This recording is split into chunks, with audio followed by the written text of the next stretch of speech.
pas d'un thé, non pas de deux, mais en fait d'une seule et même saveur qui est le Paul et Virginie de la maison de thé d'Aman Frères. Et ça va être une déclinaison sur du rooibos et sur du thé noir. Donc on va y aller directement. On va parler d'abord des packaging. Donc moi j'ai choisi des contenances de 100 grammes qui du coup arrivent dans ces petits paquets là. Donc ils sont tout noirs avec un léger liseré bordeaux sur les côtés. Donc, voilà, très sobre comme il est de coutume pour des thés de maison. Alors je vais d'abord peut-être parler du rooibos. Donc par rapport aux ingrédients, on a du rooibos, des morceaux de fraises et groseilles entières. En arôme, on a de la vanille, de la framboise, de la groseille, du toffee, de la fraise des bois et de la cerise. Pour ce qui est du thé noir, alors là on sera du coup sur un thé noir avec des arômes de vanille, caramel, framboise, groseille, fraise et cerise. Donc voilà, c'est légèrement similaire, mais ce ne sera pas exactement la même chose. Alors, quand on sent après dans les paquets, le rooibos a tendance à être un petit peu plus fruité peut-être. On sent quand même bien la vanille, on a également un petit fumé herbeux qui est là, est propre à la plante. Donc tout est normal. Par contre le thé noir sera lui un petit peu plus vanillé et on sent également quelques notes de cerise, même si ce sont un petit peu les dernières sur la liste des ingrédients. Donc dans la tasse, pour ce qui est du rooibos, la vanille se fait tout de suite présente, hein, ça c'est sûr, puisque c'est quand même relativement fort, mais elle est quand même plutôt douce. Ça je pense que c'est dû aux notes de fruits, puisqu'on sent la fraise aussi très nettement, ça y a aucun problème.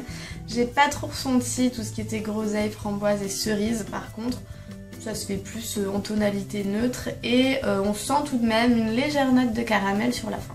Pour le thé noir par contre, là on sentira un petit peu plus le caramel en fait, et après on aura vraiment tous les fruits qui vont venir, donc la cerise.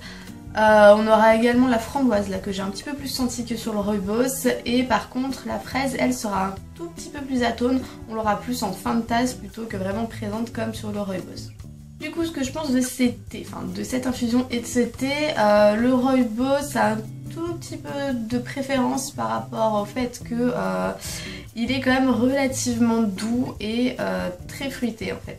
Le thé noir est très bon, il n'y a aucun souci là-dessus, mais c'est vrai que j'irai plus volontiers sur un rooibos à n'importe quel moment de la journée, alors que le Paul et Virginie sur thé noir, je le préférerais plus au matin, puisque voilà, il n'est pas non plus extrêmement doux. Les thés au matin, moi je n'aime pas qu'il soit trop sucré, trop doux, ce genre de choses.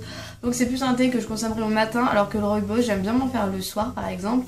Il y a vraiment cette enveloppe de vanille qui est assez puissante. Le fait peut-être aussi de sentir un peu moins de caramel que sur le thé noir. Ça doit jouer à mon avis, donc voilà. Mais en tout cas ce sont d'excellentes saveurs. Il existe aussi sur thé vert, mais comme j'arrête pas de vous le dire, le thé vert c'est vraiment pas mon truc. Mais en tout cas voilà, il existe sur ces trois déclinaisons, donc rooibos, thé noir et thé vert.